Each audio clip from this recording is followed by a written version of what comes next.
Hello and welcome to the final episode in this season of Building Africa's Prosperity. I'm Chris Bishop. Now, Africa's prosperity depends on economic growth, poverty alleviation, and closing the inequality gap. Now, South Africa's latest economic data paints a pretty bleak picture of the second quarter of 2020. Now, although this was inevitable, it reflects the national cost of the global COVID-19 pandemic. Now, joining me now to discuss this and to check us where we are is Dr. George Tsibani, an institutional capacity development and monitoring specialist, and Siya Biniza, a country specialist at the DBSA. Gentlemen, thank you very much indeed. If I can start off with you, Dr. Tsibani. I mean, you saw the figures this week for the economy. It paints a pretty bleak picture. Just give us an idea, and I'll ask you both this, where you think we are right now.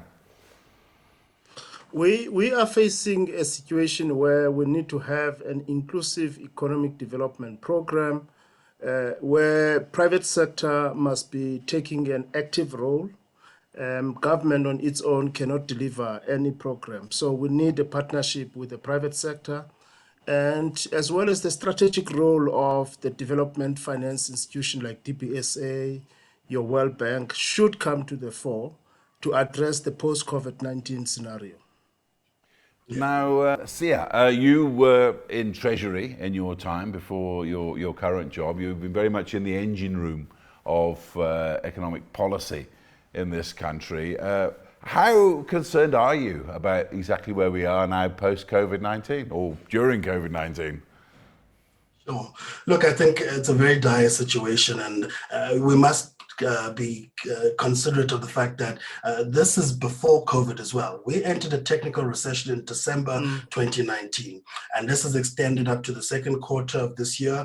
And what that means is that we are going to see a worsening of our socioeconomic metrics in terms of, increases in unemployment. Definitely, the poverty and inequality is about to get worse. It's a very significant concern, and I think the big challenge here is that we can no longer go according to the conventional approach of just either trying to stimulate the economy from a fiscal side or whatever it might be. We need to actually be cognizant of both the economic performance but also the social dynamics in order to avoid any rising political tensions, which would take us even further backwards. So I think it's a critical moment. I think South Africa finds itself at a crucial junction, at a crossroads, really, where things could turn either way, worse or better. Now, Dr. Tsibani, you've written a book on how cities should be planning in Africa for the next 20, 30, 40 years. Just give us an idea of how difficult those predictions are, bearing in mind a lot of the catastrophic things that countries like South Africa have to face. Thank you very much. In fact, our view is that in this book, I've looked at restoring pride through wealth creation. South Africa cities and towns were formed through what I call the forts or the mining industrialization. So they were not planned according to spatial development, human settlement issues. Now, most of them need to rehabilitate it into cities that are supposed to absorb, becoming economic hub, and they also must drive the growth and development, as Siya was saying. They also have to address the issue around poverty. They must create local economic development enterprises as well. So smart cities, in my view, are the future entities that can drive growth and development in South Africa and in Southern Africa as well. Remember that South Africa is interdependent with other Southern African states, particularly in the case of Johannesburg, for instance, or Gauteng. We are largely dependent on water, and water is key in terms of economic growth. It's a catalyst for economic growth and development. Now, what we need to do as South Africans, in my book, I have highlighted the need for water nexus to be linked to our Central Development Initiative. One of those is that you deal with water, you also look at energy alternative solutions, you look at agricultural. We do know, Chris, by now, by 2030, we'll have a shortage of 30% food shortage in the country. And therefore, that means that immediately government with private sector must come out with a program that must deal with youth employment opportunities. It must also come out with the food processing processes that are required. We can't be having the Arab land that we have, beautiful landscape that we have. We should be coming with technology to deal with that. Now, the book says water must be linked to energy, energy must be linked to agriculture, agriculture must lead to land reforms. Land reform must be leading to health initiatives, and technology must lead us in terms of how we deal with issues of evaporation, how we deal with issues of food processing, and how to deal with issues of water nexus in general. So shortly speaking, this is the wealth that we are talking about, is water, energy, agriculture, land, technology, and health. Now, COVID-19 showed us very well that without looking at health facilities in the country and its maintenance, we may have to face some consequences coming out. And Siya have highlighted that very well in his opening speech. Now, for us to deal with this, we need also to look at heritage sites. That's what the book is saying. Heritage sites, those heritage sites can lead us to what we call liberation routes. And this is applicable throughout Africa. We're talking about pride, production, which is the P. The R will be your reindustrialization initiatives. That we need to look at. The I will be your innovation that we need to work on. And then your D is domestication. We can't be relying on importing food at the moment. We need to produce food in the country itself. And then we support SMEs. That is the enterprise development gap that we need to address. I mean, the Asian tigers have survived this era and have come out of recession that we have through supporting SMEs. That enterprise development is our key role, and our president have been very, very vocal around that. Now, that to me is what I call nation building plan. That nation building plan must be rooted on water nexus, as well as restoration of pride, which is your reindustrialization using innovation, innovative ideas.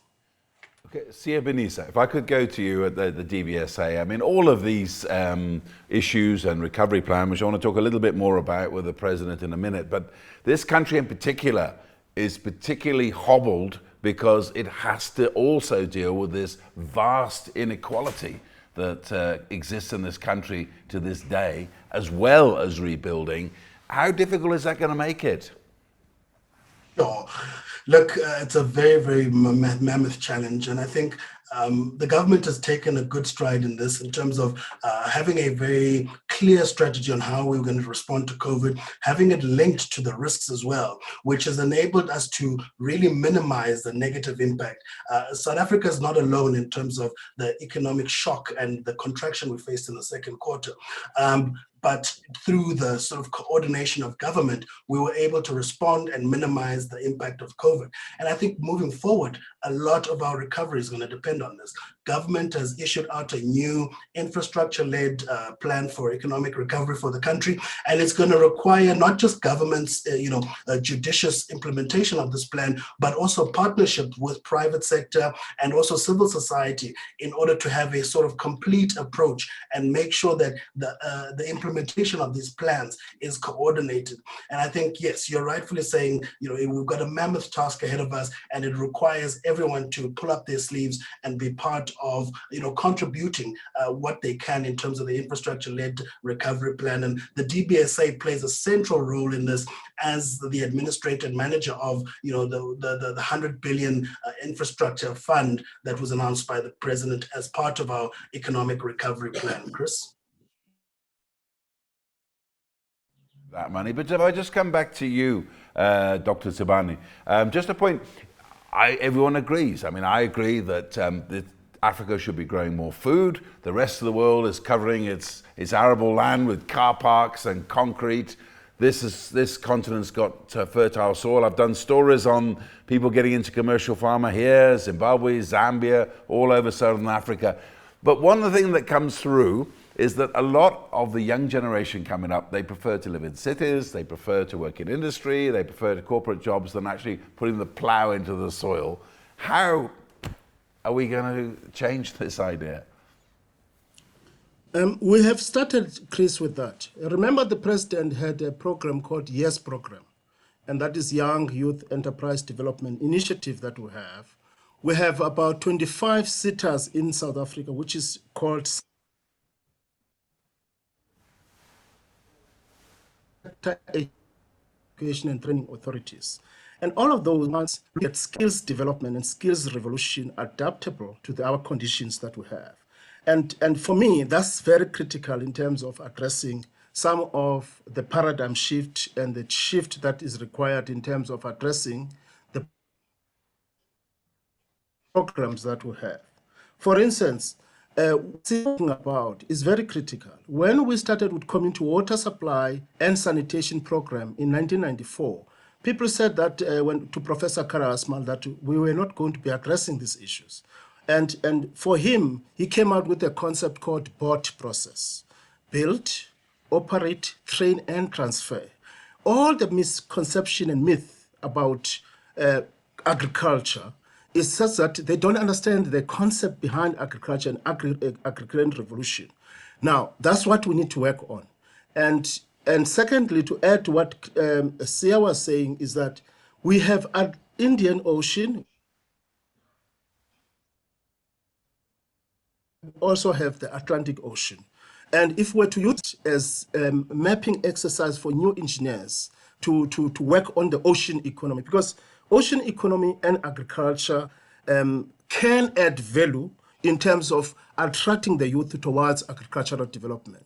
And I believe that in the olden days, most of us, for instance, we can start in school. In the olden days in schools, we have our own garden plots. We have the vegetables. We're very proud of that. And until that was taken out of schools, it is a mental change that we need to look at. Hence, I'm saying, Chair, that we need to look at this program. Let's link water with energy and food. And once we have put that and make it an attractive program using what I call build, operate, train, and transfer, we'll make an impact, Chris. Okay, Siya, now if I could go back to you at the DBSA, I mean, I'm sure a lot of people out there watching this show are asking the question, you're going to administer this 100 billion infrastructure fund. In broad terms, what are you going to do with that money to improve the strength of the economy?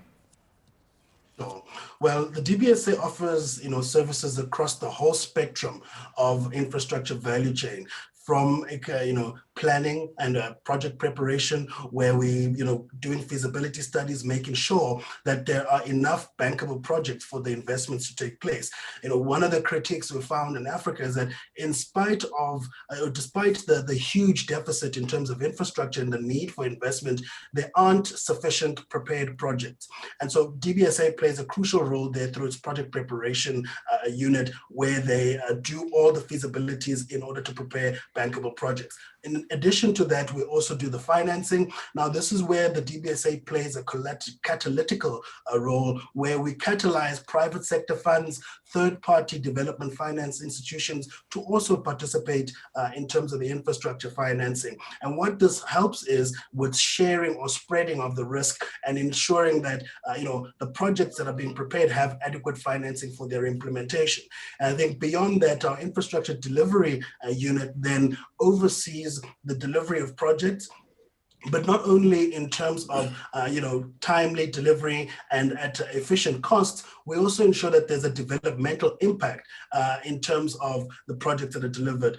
We've got now a recently approved development results framework, which is able to ensure that on each project we're involved with, we understand the developmental impact in terms of job creation, in terms of poverty alleviation, and can actually measure and quantify that. And so this is the entire value chain of the infrastructure planning and implementation that DBSA plays a critical role across, Chris. Okay, Dr. Tsibani, now come to you now. In this time as well, one of the questions that's been raised during COVID-19, a lot of business has suffered, as we've seen. The economy is shrinking here in South Africa, but some companies have done well, particularly tech companies and the like. There's a school of thought that says maybe some of the private companies with healthy balance sheets should be putting forward capital to be blended with public money to actually rebuild the economy for the good of everyone, including their business. What do you think about that idea? Absolutely, Chris. We need to do that. We have been in a number of sessions with organized business. Organized business, which include BBC, BUSA, NPI, and others in South Africa, have come forward to government to say, we are prepared to partner with you to deal with these issues. And part of that was that an inclusive business plan for South Africa have been developed, which provide a lot of synergies to what Siya was talking about in terms of DBSA, where you have transboundary funding mechanisms and initiatives that can create more large-scale type of approach. Secondly, is the issues of operation and maintenance. For instance, I do believe that that should be done by private sector. For instance, your municipalities do not have the competencies to some extent to deal with operation and maintenance of water infrastructure. Imagine if you have a 25-year concession with a private sector investment on that. You'll be injecting revenue in the municipality. You will also be able to deal with the issue of youth employment and opportunities and mentoring what I call young professionals in the field of infrastructure and engineering solutions. I would like to add also, Chris, is that these partnership models should be focused on and implemented, particular in the Southern Africa, so that we can talk about regional economic development. Regional economic development, then, if you read my book, it also talks to issues of social and economic cohesion. There's an interdependence, for instance, between the Eastern Cape province and Lesotho, and KZN and Lesotho, Swaziland and Lesotho. So that interdependence has to deal with issues of cross-border and cross-funding and transboundary funding mechanism. There's no time for isolation between the countries. We need to have this I'm very happy that DBSA actually is the institution that can coordinate all of this. We want to prioritize green solution as well, because in my book, one of the issues that have deteriorated a lot is the water quality in the country, between the countries. And therefore, green solutions are critical in terms of delivering on sustainable development, Chris. So partnership is the solution that we have. Infrastructure investment is a solution that we need to have. And this must lead to what I call build, operate, train, and transfer, for us to restore pride and also for us to create wealth. If I can come straight back to you, Siya, at the DBSA. Again, what sort of innovative ways do you think you can leverage private capital and bring it into action on behalf of one of the biggest and key economies on the African continent? Look, I couldn't agree more with what Dr. Tsibani said. Partnerships is definitely the way forward. Yeah, as the DBSA, we've been crucial in actually establishing the Triple P framework for South Africa. Triple P meaning public-private partnership framework. And one of the key ways that we implement this is obviously linked to how we finance our projects. Our syndication team is constantly looking to create new products that not only crowd in private sector funding, but also ensure see-through to the project level in order to ensure that there is developmental impact, and beyond that, ensuring that the infrastructure is delivered efficiently and on time. A recent World Bank study found that the average that developing countries should be aiming for in terms of public-private partnerships is at around 18% of funding. So for example, if we say the South African infrastructure funding would cost, let's say, $100, what you'd want is that $18 of that should come from private sector. And that then ensures that not only do you have a project that is going to ensure delivery, but also efficiently financed, but ensuring that there's also planning and operational efficiency to ensure that the project is functional, but also being maintained in an efficient manner to ensure that we get the most out of our infrastructure throughout its lifestyle, Chris. Its life cycle. Dr. Tsibani, I can come back to you as well. I mean, you know, the DBSA is obviously playing a role here, but what I want to get from you is an idea of how all of this activity and all these efforts here fit into the rest of the region, because as you know, everything in every country in Southern Africa is dependent in some way to what happens here in South Africa. How do you think it all fits in? We need to look at the institutions, for instance, revitalize the institutions that we have. For instance, there's a very good relationship between Lesotho and South Africa when it comes to water treatment and water supply and distribution. That is the Lesotho Highland Water. And that is very critical because for me, Chris, I'm sorry to say this, for me, whatever we do, whatever development we do, first thing first is water. Water must be in the center of development in Africa and in Southern Africa.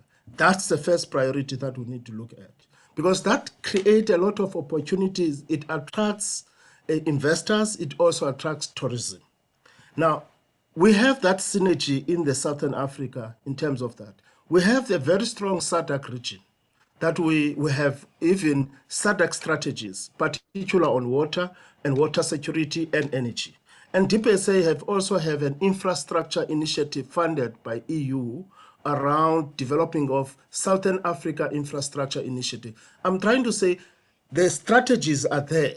What we need now is to roll our sleeves, coordinate this properly, a task team to deal with this effectively, and have a smart approach. I mean, for instance, South Africa have just adopted a national water and sanitation master plan. And that master plan must be replicated also in Lesotho, also in Mozambique, also in Botswana, Zimbabwe, and so forth. And that to me is already there. It's a matter that the countries must agree now that taking lesson from COVID-19, for instance, it was a very painful, Chris, when we watched in March 2019 people dying from Mozambique on the floods and Zimbabwe, and we didn't have early warning system. What COVID-19 also showed us is that we cannot work without technology anymore. So we need to have investment opportunities around technology as a game changer to the whole situation. So for me, Chris, the institutions are there. What we need to do is to revamp those institutions, change them to deal with the priorities that we need to have. And I think that's the opportunity, Chris, that we have. This is an opportunity created by this COVID-19 as well.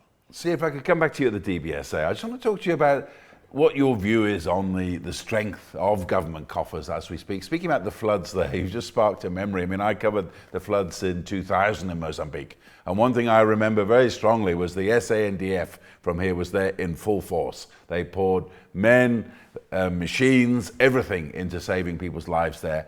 I was wondering the other day when I was watching the stories come out of Mozambique, whether this country still has the coffers enough for such capacity to do such a job again. What's your view on that? Sure. Look, it's been a tough decade or so, to speak for the country, and the coffers have really lost their power, largely also due to the fact that we've had slow growth, and so government's revenue mobilization has been quite constrained. And this is why the importance of catalyzing and ensuring that we've got partnerships with private sector to fill that gap in terms of financing and the government's ability to deliver. And this is the only way that we're going to bridge the gaps through the public-private partnerships, through the catalyzing of funds, and also ensuring that we're not only just taking a national approach, but a regional approach, because whatever happens to our neighboring countries definitely affects us. Challenges in the Zimbabwean economy definitely have an effect on the region. And so apart from just ensuring that we coordinate the implementation and the development strategy, we also need to have a regional view on this. And in terms of the region, the funds are there. The DBSA also manages a SADC project preparation and development fund, which gets a lot of funding from international development partners in order to bridge the gaps that the governments in the region find themselves, including South Africa. So I think it's more about leveraging and taking advantage of the opportunities that are presented there, and making sure that we have efficient implementation to reduce losses, to reduce wastage, and make sure that we fill the gaps and reduce leakage. I think that's the only way forward: partnerships and efficient implementation. Chris? And I'd say, Dr. Tsibani, you've been talking about the importance of water. I remember a few years ago covering a story about how the water authorities here in South Africa were going to save water and save millions by fixing leaks. They said there was going to be thousands of artisans out there doing the decent thing. Some of these leaks date back 20, 25 years. All what we need to do is that there must be a political will at a national and a provincial level to ensure that we sit out what Siya is called private-public partnership models that DBSA have championed over years, and it has worked.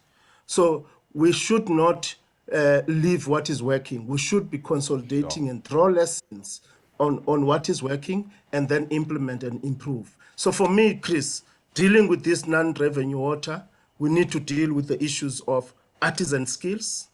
We need to deal with the issues of build, operate, and train and transfer, and have a long-term contract that is well regulated, approved by DBSA and other developmental finance institution and treasury, so that it is regulated in a proper manner to address the local needs. It's not that people do not want to pay for water. This social protest is because sometimes you go to an area and you don't find the water.